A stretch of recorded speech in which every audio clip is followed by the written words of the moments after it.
खाली पेटमा खान नहुने 4 खानेकुराहरू।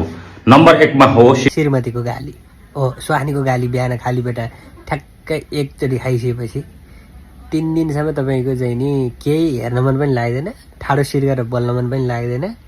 तपाईँको के भन्छ त्यत्तिकै ज्यान आलस्य भएर आउँछ र सम्झी लमी राणा बेला गाली गरे गर्न मन लाग्छ। कसले भिराइदियो मलाई बिहानै गाली हो नि श्रीमती भनेर, त्यसलाई देखेपछि कुटुकुटु जस्तो लाग्छ।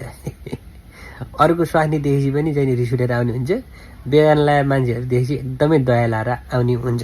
यो श्रीमतीको गाली। त्यहाँपछि बिहान खाली पेटमा चाहिँ सकेसम्म साथीहरू झुक्केर नखानु होला है, पर्या मान्छेलाई थाहा हुन्छ।